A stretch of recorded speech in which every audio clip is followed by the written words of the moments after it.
In the thick of back-to-school season, families are bracing for some noticeable changes when their kids go to class. Missouri libraries, for example, have more rules on material the state deems obscene or age inappropriate. Late last month, they had to submit written policy plans to the state, and funding is on the line here.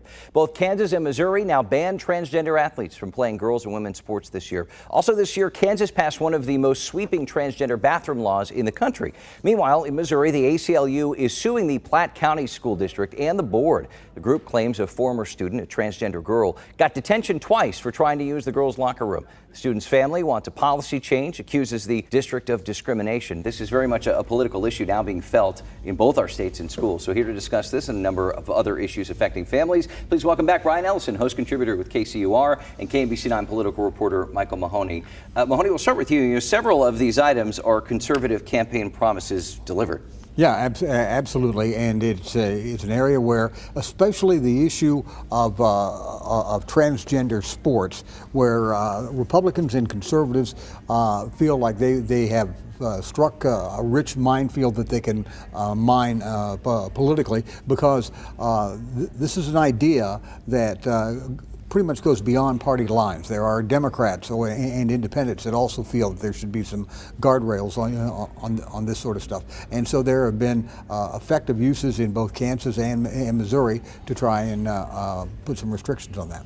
But you know, this is where this case that's been filed in Platte County really might have some legs. This father has partnered with the ACLU to file this case, talks about the impact on his daughter, the impact of being told she has to use the one gender-neutral restroom that's across campus, not close to her classes, instead of using the several girls' bathrooms that are readily available. It said that she actually decided not to go back to school, talked about being suicidal, talked about the detrimental impact on her life. So, as you say, if this is indeed a political step, and certainly we've seen it happening in states all over the country, this is a case where there might be a human impact that school board members and elected officials are going to have to answer for. Right, and not just in Platte County. I mean, this is going to be a universal issue, really affecting not just the families, but the staffers as well, the administrators trying to navigate these new waters. Yeah, it's a pretty gray area for educators, especially the people that are in the classrooms that have to deal with this literally on the front lines of it, and it causes some uncertainty. My daughter is a teacher, and she is not here in the Kansas or Missouri school districts, but it's something that they're aware of in her district as well, because they don't know exactly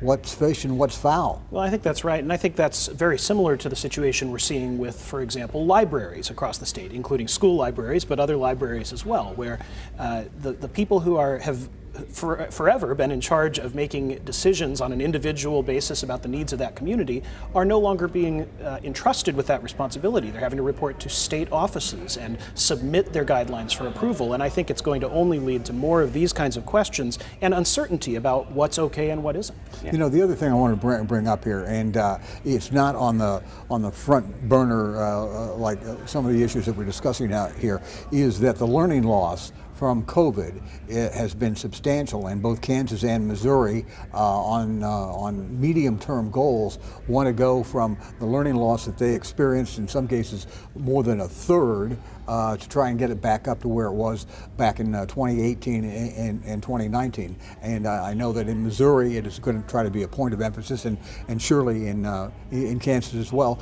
And educators believe that learning loss, for a variety of reasons, is one of the things that has emboldened public education critics to be out in front and as aggressive as they have been. Yeah, so much effort was spent in the legislative sessions in both our states on these transgender issues.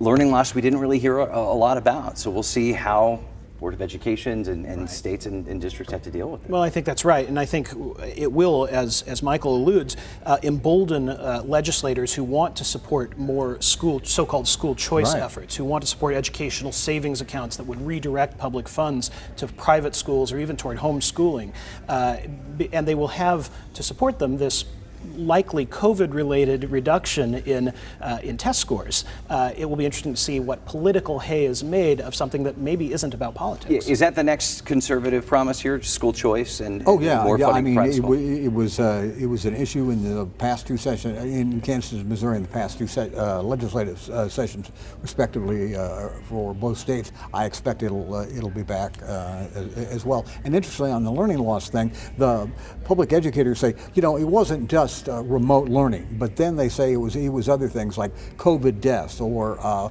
parent occupations or broadband connectivity. Those are all remote learning issues. Right. I mean, you can split the hairs however you want to, but that was all part of it. And you know, there was a lot of talk about this was going to be the new 21st century way to educate our kids, and it turned out that it doesn't work like that. Right. Well, we'll leave it there for today, and we'll be watching as the school year begins. Michael Mahoney, Brian Nelson, thank you so much. KMBC 9 News has an eye on all the changes your kids will see at school this year. Look for coverage on air and online at KMBC.com.